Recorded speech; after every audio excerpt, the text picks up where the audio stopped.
Hello, j'espère que vous allez bien. Aujourd'hui, on se retrouve dans une vidéo pour parler de mes favoris du moment. Je vais vous montrer les choses que j'ai aimées récemment et je vais commencer de suite par l'illustration. Au niveau de l'illustration, j'ai pas eu des coups de cœur intenses pour un illustrateur ou une illustratrice en particulier récemment. Je vous mettrai à l'écran plutôt des posts que j'ai enregistrés, que ce soit sur Pinterest ou sur Instagram, ainsi que du coup le pseudo ou du moins le nom de l'artiste si jamais ça peut vous intéresser. C'est vrai que en ce moment, je dessine assez peu. Je suis vraiment dans une période où je suis plus forcément inspirée par l'illustration et vraiment c'est ok parce que du coup je fais d'autres choses comme notamment des vidéos et ouais, je fais des vidéos, c'est aussi de la création même si effectivement c'est pas du dessin à proprement parler et je sais que ça reviendra à un moment ou à un autre, mais du coup voilà, j'écoute mon cerveau et je pense que c'est important aussi de se mettre en pause.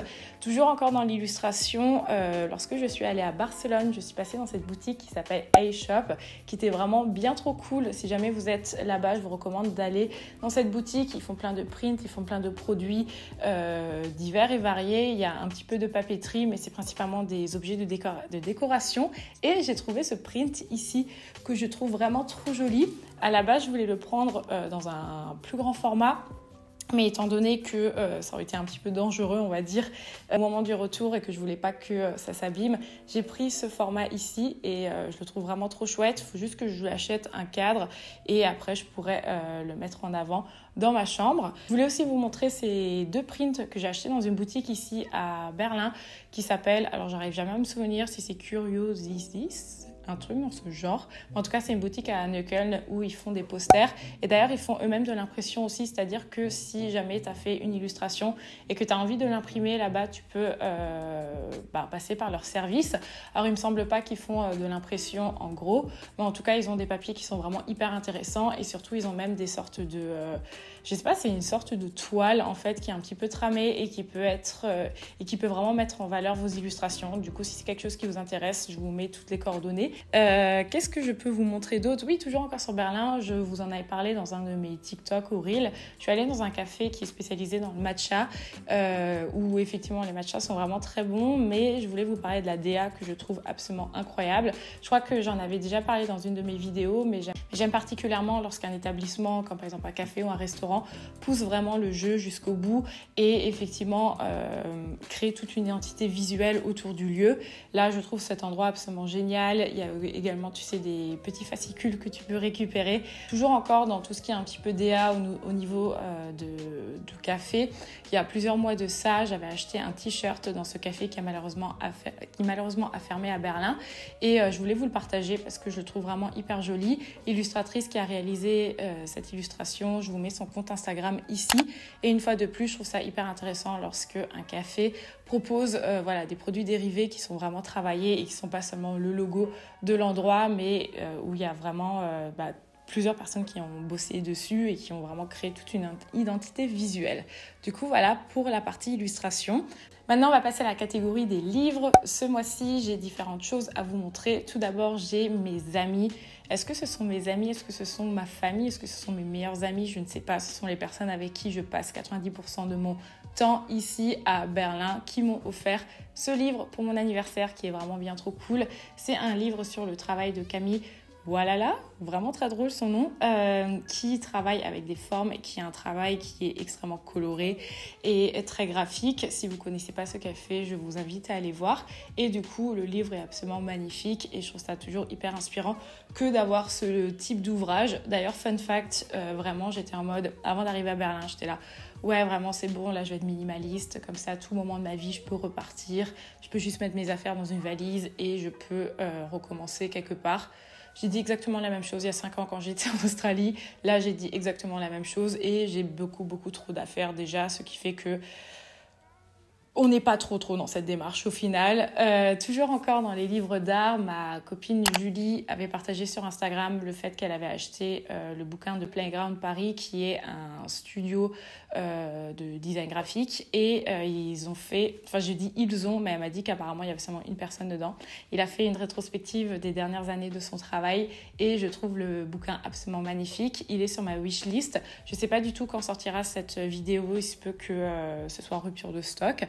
Mais en tout cas, si j'ai de l'argent d'ici peu, je pense que je l'achèterai parce que je trouve que c'est le type d'ouvrage qui est hyper inspirant. Autre bouquin que j'ai beaucoup aimé, cette fois-ci c'est pas du tout dans l'art, c'est ce livre ici qui apparemment est un petit peu un classique. Lorsque je l'ai cherché sur internet au niveau des références, je me suis rendu compte que c'est un livre hyper connu.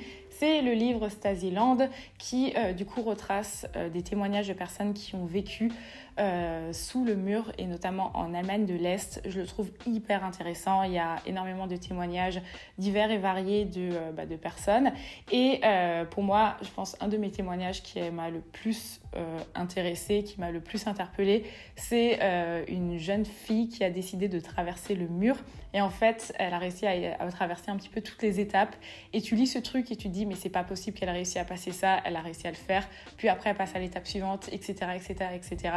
Et je trouve ça vraiment hyper riche et ça te permet vraiment de comprendre également dans quel milieu ces personnes ont évolué. Maintenant, je vais passer à la musique et je pense que c'est la catégorie où j'ai le plus de choses à dire parce que j'ai été à Barcelone il y a 3 semaines pour faire le Sonar Festival. Ça a été mon cadeau d'anniversaire, vraiment.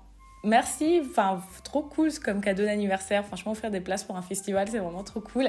Et du coup, j'étais avec mes meilleurs amis de Bordeaux et on a passé plusieurs jours ensemble. On a fait le festival, c'était trop chouette. Le Sonar Festival, c'est un festival de musique électronique, je dirais au sens large. Donc du coup, tu as un peu différents styles de musique. Et c'était vraiment super sympa. J'ai découvert beaucoup d'artistes. J'ai eu des gros coups de cœur pour des artistes que je connaissais pas, dont notamment Tommy Cash, qui apparemment est super connu, mais moi je le connaissais pas du tout.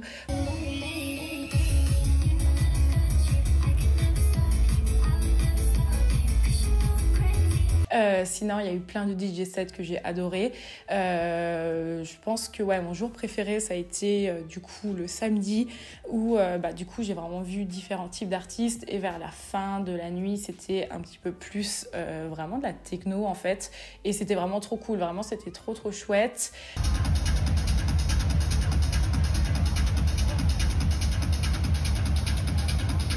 C'était la première fois depuis des années que j'allais à un festival. J'avais fait les Eurockéennes il y a des années de ça, en étant à la fac, mais j'en garde un souvenir un peu mitigé de ça. Et donc là, franchement, c'était trop chouette. Ça m'a trop donné envie de refaire des festivals et vraiment, j'ai adoré. À la base, une des artistes que je voulais le plus voir, voire même l'artiste que je voulais voir. En fait, c'était l'artiste que je voulais la plus voir tout simplement au festival. C'était du coup Charlotte de Witt. Je sais pas si on dit Charlotte de Witt ou Charlotte de Witte. Et je l'ai complètement loupé, en fait. Mais bon, c'est pas grave. Ça arrive parfois de faire des mauvais choix dans la vie. Et du coup, à part ça, évidemment, c'était vraiment super cool. Et depuis ce festival, j'ai un énorme coup de cœur. Et en ce moment, j'arrête pas d'écouter toutes les musiques de Irgasme God. Il était pas là-bas, mais il y a eu un artiste qui, à un moment, passait une de ses chansons. Je crois que c'était Ecstasy.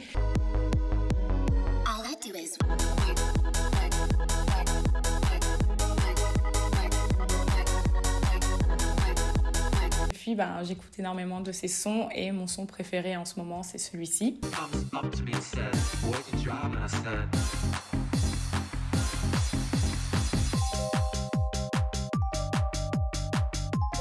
Sinon, cette fois-ci, un petit peu plus dans la house, en ce moment, j'écoute beaucoup cet album. Je vous l'avais partagé sur Instagram.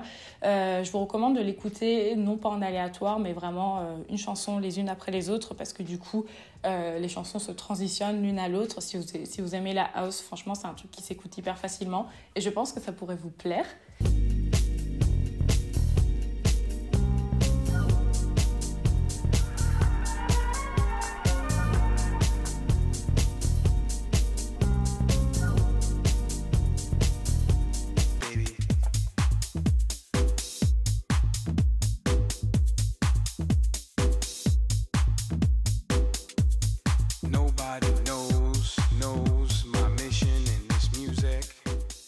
Et sinon, du coup, je termine cette vidéo avec une petite sélection de musiques que j'ai aimées récemment, que ce soit autant des musiques que j'ai découvertes, que j'ai redécouvertes, des musiques que mes copains m'ont fait découvrir. Si vous passez par ici, merci beaucoup pour votre sélection musicale.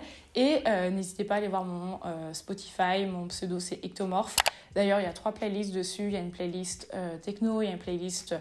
c'est pas vraiment de la house, mais plus dansante, on va dire, et une playlist avec plus du rock, pop, dans ces eaux-là. Donc voilà, n'hésitez pas à aller voir.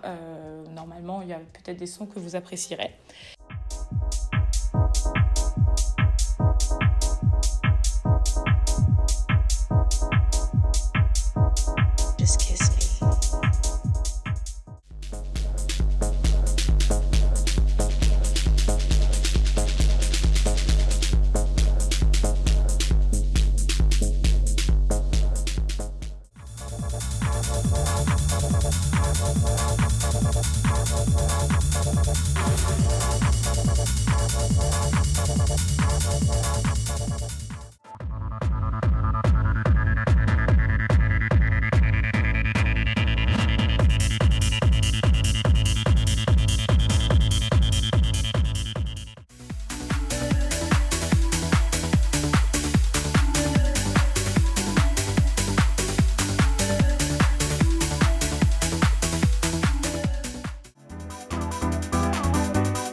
Sinon, je voulais quand même le mentionner aussi dans mes favoris, ma formation Domestika est sortie pour ceux que ça intéresse. C'est une formation du coup autour de comment créer du contenu sur les réseaux sociaux, comment est-ce qu'on peut s'organiser pour être un peu plus efficace dans la création de contenu sur les réseaux. C'est vraiment été une expérience qui a été assez intense. Aussi intense que les sirènes dans cette ville, je pense. Je pense qu'un jour, peut-être que je vous en reparlerai, mais c'est vrai que ça a été quelque chose qui m'a pris beaucoup de temps. J'ai pas non plus envie, désolée les gens de Domestika, si vous regardez ces vidéos, j'ai pas envie de vous dire waouh, tout était positif, parce que franchement, ça m'a épuisée de faire cette formation. Et d'ailleurs, il y a toutes les photos qui sont sorties et j'ai l'air mais tellement épuisée dessus, alors qu'en vrai, je suis un peu plus rayonnante, mais la réalité, c'est que waouh, ça a été vraiment, vraiment intense. Mais du coup, j'avais énormément peur que ça sorte parce que du coup, au niveau du tournage, j'ai pas du tout cette énergie comme je l'ai dans mes vidéos YouTube.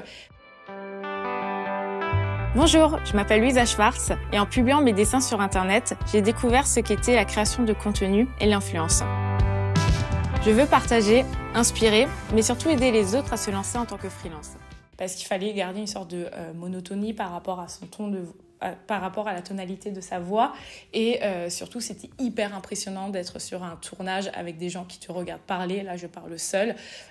Du coup, j'avais giga peur que ce soit pas moi, que ce soit hyper désagréable à regarder. Et au final, c'est très chouette, donc je suis contente. Je pense que même si je suis pas aussi énergique et pas aussi souriante, ça va, on s'en sort quand même assez bien. En tout cas, je vous mettrai le lien en barre d'infos si jamais ça vous intéresse. Et je suis vraiment fière de ce que j'ai pu produire et je pense réellement que ça peut aider des gens. Donc n'hésitez pas à voir. Et quel est mon dernier favori du mois ? Honnêtement, je kifferais vous donner des films, des choses que j'ai regardées, mais comme d'hab, je ne regarde jamais rien. En fait, j'arrive pas à me poser devant l'ordi et me dire « Ok, maintenant je me lance dans un nouveau film ». Mais du coup, j'ai quand même regardé des petits trucs. J'ai regardé Le Flambeau, qui était vraiment très chouette. Quoi ? C'est pas cool. Oui, j'ai dit que c'était pas cool. L'alcool, c'est pas cool. Non, c'est pas cool. Alors pourquoi il y a le mot cool dans l'alcool ? Du coup, voilà un peu mes favoris du moment. N'hésitez pas à me dire en commentaire quelles sont les choses que vous avez aimées, que ce soit autant de l'art que de la musique. D'ailleurs, si vous avez des Spotify, si vous avez des SoundCloud, si vous faites des playlists, ce genre de trucs, n'hésitez pas à m'en envoyer sur Instagram. Vraiment, vous êtes trop gentils. Des fois, j'ai des gens qui m'envoient des DM de façon spontanée en mode « Salut Luisa, j'ai découvert cette chanson, je pense qu'elle pourrait te plaire. » Et je suis là, mais carrément, partagez-moi de la musique, vraiment. Vous voyez à peu près mes goûts musicaux. Du coup, n'hésitez pas. Je vous souhaite une excellente journée et je vous dis à très bientôt. Ciao!